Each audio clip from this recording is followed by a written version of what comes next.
Assalamu alaikum girls. Today we are going to start our third lecture of second year biology, and it is all about osmoregulation in animals. So in today's lecture points, first of all we will discuss why osmoregulation is necessary, and then we will discuss different types of animals, osmoconformers and osmoregulators, and then we will discuss osmoregulation in different environment like marine water, fresh water and terrestrial environment. The next is why osmoregulation is important. osmoregulation animal की body के लिए क्यों ज़रूरी है? जैसा कि हम पढ़ के आए हैं, osmoregulation प्लांट के लिए ज़रूरी है, इसी तरह एनिमल की बॉडी के लिए भी ये बहुत ज़रूरी होता है। एनिमल्स को रोज़ाना की बेसिस पे फूड इनटेक और वाटर इनटेक करना पड़ता है, जिसकी वजह से उनके दरमियान, उनके सेल्स के इंटरनल और एक्सटर्नल इन्वायरमेंट के दरमियान ऑस्मोटिक बैलेंस भी फिर मेंटेन रखना पड़ता है। They can not survive the net gain and loss of water. अगर ज़रूरत से ज़्यादा पानी सेल के अंदर आ जाए या ज़रूरत से ज़्यादा पानी सेल से निकल जाए, दोनों केसेस में सेल की डेथ हो सकती है, क्योंकि एनिमल सेल के बाहर सेल वॉल नहीं होती जो उसे किसी भी केस में बचाए रखे। इसलिए एनिमल्स को ऑस्मोटिक बैलेंस बरकरार रखना ज़रूरी होता है। अगर इनमें से कोई भी रेगुलेटरी मैकेनिज्म डिस्टर्ब हो जाए जो ऑस्मोटिक बैलेंस को बरकरार रखता है, तो उसकी वजह से इंडिविजुअल की डेथ भी हो सकती है। मतलब अगर एक सेल की डेथ हुई, पूरे टिश्यू की डेथ हुई, ऑर्गन की डेथ हुई और इंडिविजुअल की होल डेथ हो सकती है। जैसे पानी में डूबने से डेथ हो जाती है, वो क्यों होती है? क्योंकि सेल्स ओवर हाइड्रेट हो जाते हैं। तो डिहाइड्रेशन या ओवर हाइड्रेशन दोनों केसेस में सेल्स की डेथ हो सकती है। इस वजह से ऑस्मोरेगुलेशन एक इम्पॉर्टेंट फिनोमेना है इन एनिमल्स की बॉडी के लिए।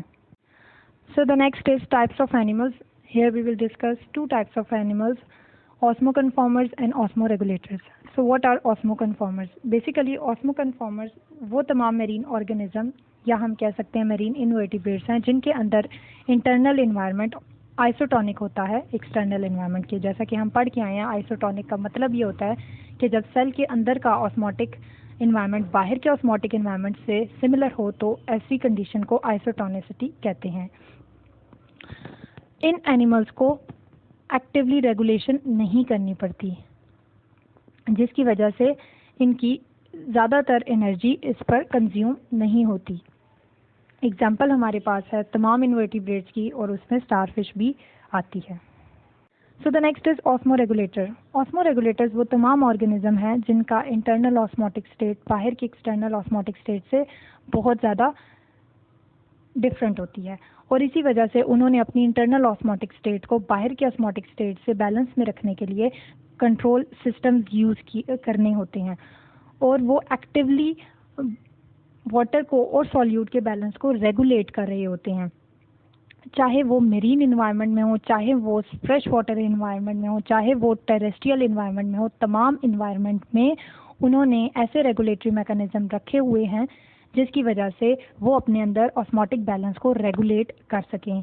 ये ऑस्मोकन्फॉर्मर से थोड़े एडवांस हैं और वेल ऑर्गेनाइज्ड एनिमल्स कहलाते हैं। So now the next is osmoregulation in marine environment. अब हम ऑस्मोरेगुलेशन डिफरेंट इन्वायरमेंट में पढ़ने जा रहे हैं, और हमारा पहला जो इन्वायरमेंट है वो है मेरीन इन्वायरमेंट। हम ये देखेंगे कि मेरीन इन्वायरमेंट में एनिमल्स ने, जो मेरीन एनिमल्स कहलाएंगे, उन्होंने क्या क्या अडेप्टेशंस की हुई हैं अपने ऑस्मोटिक बैलेंस को बरकरार रखने के लिए। तो सबसे पहले इनवर्टिब्रेट्स की तरफ आ जाते हैं। इनवर्टिब्रेट्स, मेरीन इन्वायरमेंट के तमाम इनवर्टिब्रेट्स ऑस्मोकन्फॉर्मर्स होते हैं, और अगर हम वर्टिब्रेट्स की तरफ जाएं तो उसमें सबसे पहले हैग फिशेस आती हैं। हैग फिशेस जो हैं वो प्राइमरी और लोअर वर्टिब्रेट्स कहलाते हैं, तो ये भी ऑस्मोकन्फॉर्मर्स हैं। इसके अलावा अगर हम एडवांस्ड आगे फिशेस की तरफ चलें तो कार्टिलेजिनियस फिशेस हैं। हम कार्टिलेजिनियस फिशेस में देखते हैं कि उन्होंने क्या क्या अडेप्टेशंस की हुई हैं।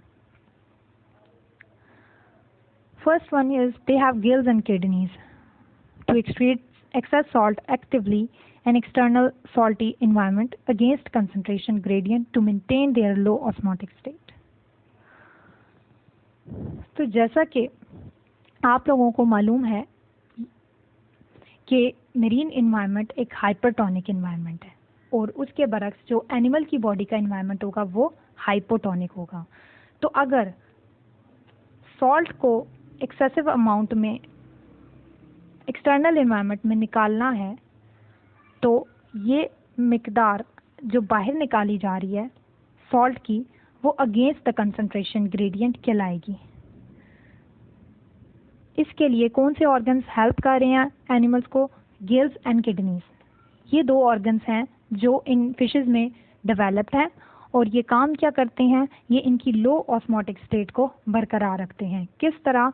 ये सॉल्ट को ज़्यादा से ज़्यादा बॉडी के अंदर जितना भी सॉल्ट है वो एक प्रॉपर मिकदार रखने के बाद बाहर एक्सेस सॉल्ट को बाहर एक्सटर्नल एनवायरनमेंट में by the use of energy और फोर्सली दे excrete the excess salt against the concentration gradient. Second adaptations, they possess rectal glands.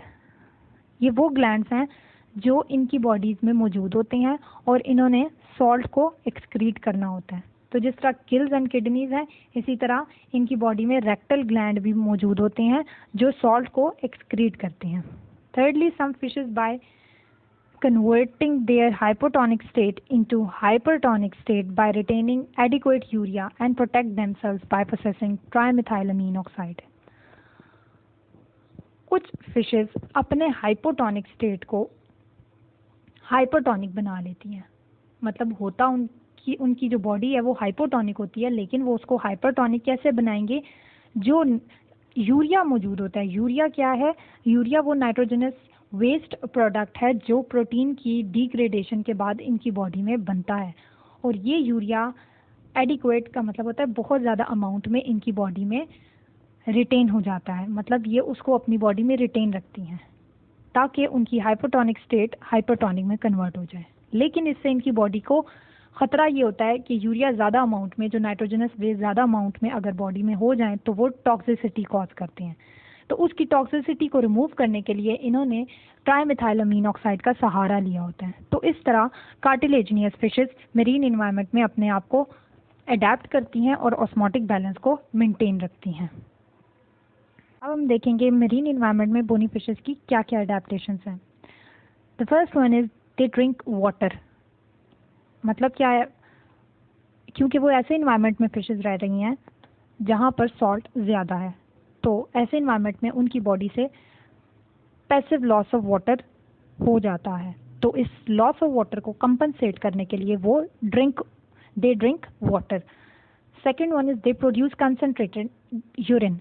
मतलब उनकी बॉडी के अंदर ऑलरेडी वाटर की अमाउंट कम है क्योंकि पैसिवली वाटर का फ्लो होता जा रहा है उनकी बॉडी से, उनकी स्किन से। तो ऐसी सूरत हाल को ओवरकम करने के लिए वो यूरिन कंसनट्रेटेड प्रोड्यूस करती हैं। मतलब कंसनट्रेटेड यूरिन का मतलब ये होता है कि उसके अंदर सॉल्ट की अमाउंट ज़्यादा है और वाटर की अमाउंट कम है। Third one is they actively excrete the salt through gills.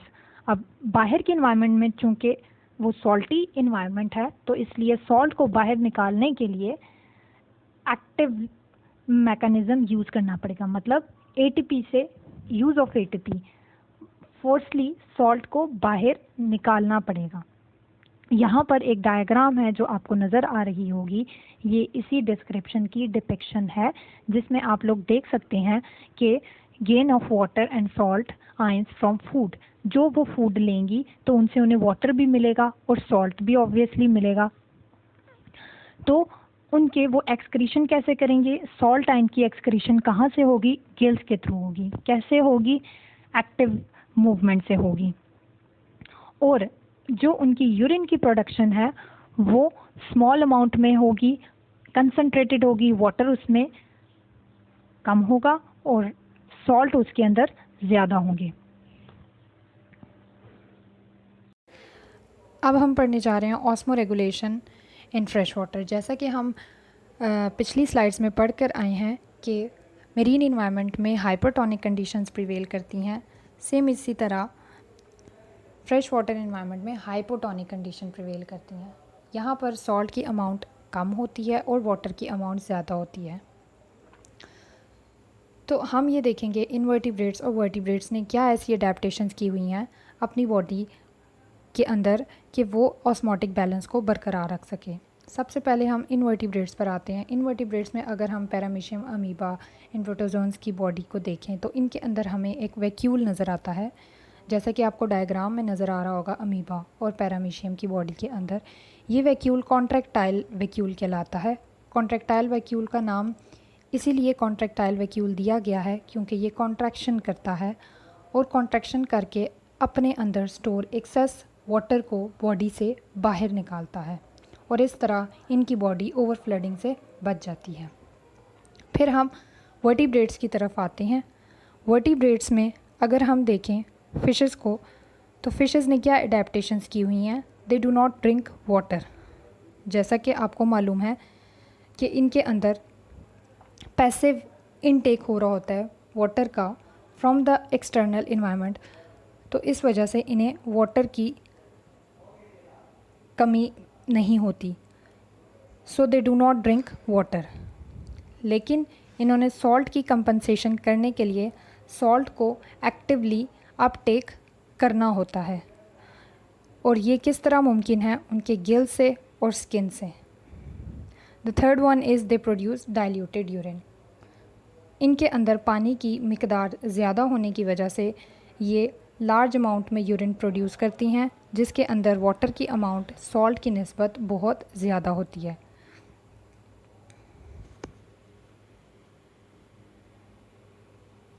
Next is comparison between marine water fish and fresh water fish. अब हम दोबारा से मेरीन वाटर फिश और फ्रेश वाटर फिश की एडेप्टेशंस को कंपेयर करने जा रहे हैं ताकि इन दोनों की एडेप्टेशंस का सही तरीके से मवाजना किया जा सके। अगर हम मेरीन वाटर फ़िश की तरफ आएँ तो हम ये देखेंगे कि ये वाटर ड्रिंक करती हैं, जबकि fresh water fish water drink नहीं करती। उसके बाद marine water fish actively excrete salt through gills. On the other hand, fresh water fish actively Uptake salt from water in the form of food and also by gills and skin. दोनों के लिए conditions opposite हैं, सो इसीलिए adaptations भी opposite हैं। Marine water fish ऐसे environment में रह रही है जहाँ सॉल्ट ज़्यादा है, तो इसलिए उसे सॉल्ट को अपनी बॉडी से निकालने के लिए फोर्स लगाना पड़ेगी, एटीपी यूटिलाइज करना पड़ेगी, तो इसलिए ये मूवमेंट एक्टिव होगी। जबकि फ्रेश वाटर फिश को इसकी ज़रूरत नहीं है, उसके अंदर सॉल्ट की कमी है, तो उसने सॉल्ट का एक्टिव अपटेक करना है। या वो ऐसे फूड लेगी जिसके अंदर सॉल्ट होगा, या गिल्स या स्किन से एक्टिवली अपटेक किया जाएगा सॉल्ट। आखिर में है concentrated urine. Marine fish concentrated urine produce करती है, जबकि fresh water fish dilute urine produce करती है।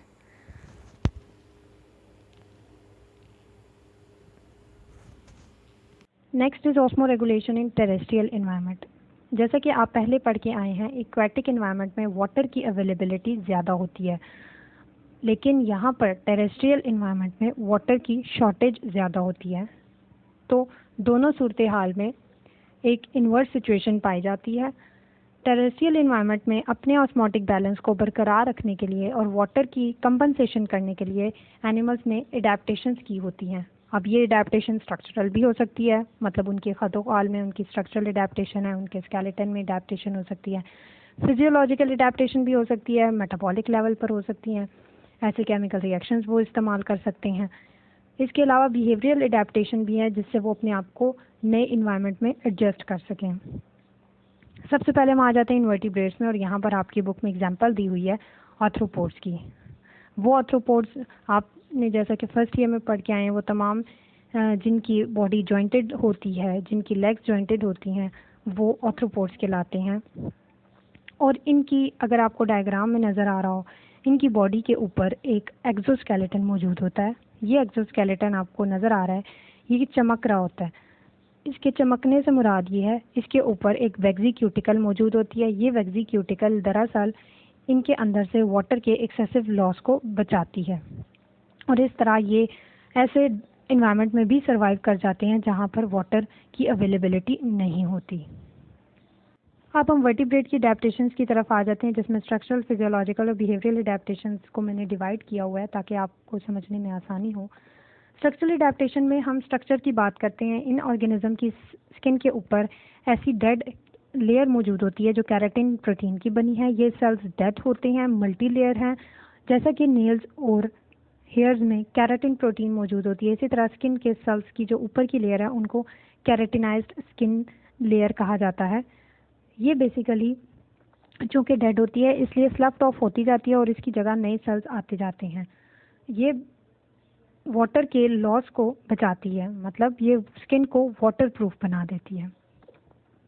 फिजियोलॉजिकल एडेप्टेशन में हम कैंगरू रैट को देख लेते हैं। कैंगरू रैट जो है वो बेसिकली नाम से ही ज़ाहिर है कैंगरू, इसको कैंगरू का नाम इसलिए दिया गया है because of its bipedal locomotion. ये हॉप करता है जिस तरह कैंगरू हॉपिंग करते हैं।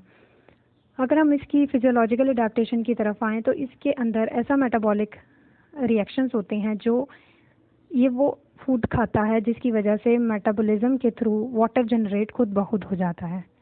इनकी किडनीज कंसनट्रेटेड यूरिन प्रोड्यूस करती है क्योंकि वाटर की शॉर्टेज है और वाटर के लॉस को कम से कम करना है, लिहाजा इनके यूरिन में वाटर की अमाउंट बहुत कम है और इनका फीसेस हार्ड होता है क्योंकि इन्होंने वाटर की शॉर्टेज को कंपनसेट करना है।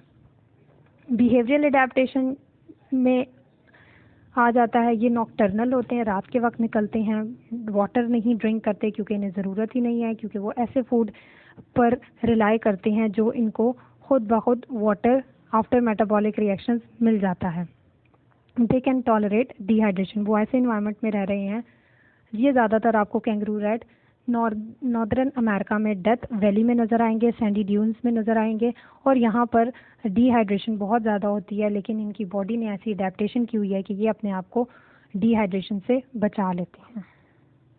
अब हम एनाएरोबियोसिस की तरफ आ जाते हैं। ये एक इम्पॉर्टेंट टर्मिनोलॉजी है, लिहाजा इसको याद करने के लिए डिफरेंट स्टेटमेंट दी गई हैं। इसमें हम बारी बारी इन स्टेटमेंट को देखकर इस टर्म को समझने की कोशिश करते हैं। Basically it is defined as tolerance of terrestrial environment against severe dehydration. Simple statement अगर हम देखें तो इसमें एक टेरेस्ट्रियल इन्वायरमेंट की tolerance against severe dehydration anaerobiosis कहलाती है। अगर हम दूसरी स्टेटमेंट में इसे देखें तो यहाँ पर state of surviving the loss of all body water, मतलब अगर इनकी बॉडी से तमाम वाटर भी निकल जाता है तब भी वो सर्वाइव कर जाते हैं उस कंडीशन को, तो इसको एनाएरोबियोसिस कहते हैं। एक स्पेसिफिक डिफाइंड स्टेटमेंट आ रही है और उसमें कुछ टर्म्स को हाईलाइट किया गया है। Anaerobiosis is a term used to describe the prolonged reversible ametabolic state. तो बेसिकली ये एक स्टेट है जो ज़्यादा देर तक रहती है, रिवर्सिबल होती है और इस दौरान ऑर्गेनिज्म का मेटाबॉलिज्म बिल्कुल स्टॉप हो जाता है। इससे क्या फ़ायदा मिलता है ऑर्गेनिज्म को कि वो उस अनफेवरेबल कंडीशन को भी सरवाइव कर जाए। जैसे सीजनल वेरिएशन आती है, कभी वाटर की बहुत ज़्यादा हो जाती है अमाउंट, कभी वाटर बिल्कुल नहीं होता, ड्राउट कंडीशन प्रिवेल करने लगती है। तो ऐसी सूरत हाल में ऑर्गेनिज्म ने अपने आप को डेसिकेशन से बचाने के लिए एनाएरोबियोसिस का सहारा लिया होता है, जो एक रिवर्सिबल स्टेट है। जैसे ही कंडीशन फेवरेबल होंगी वो वापस अपनी नॉर्मल हालत पर आ जाएंगे। इसमें बेस्ट एग्जांपल आप यीस्ट की ले लेते हैं जो एक फंगस की टाइप है और ये ज़्यादातर देखने में आया है इनवर्टिब्रेट्स के दौरान, और जिसमें नीमाटोड्स, रोटिफर्स वगैरह भी शामिल हैं। Thank you very much. This was all about today's lecture. In the next lecture, we will study second agent of homeostasis, that will be excretion.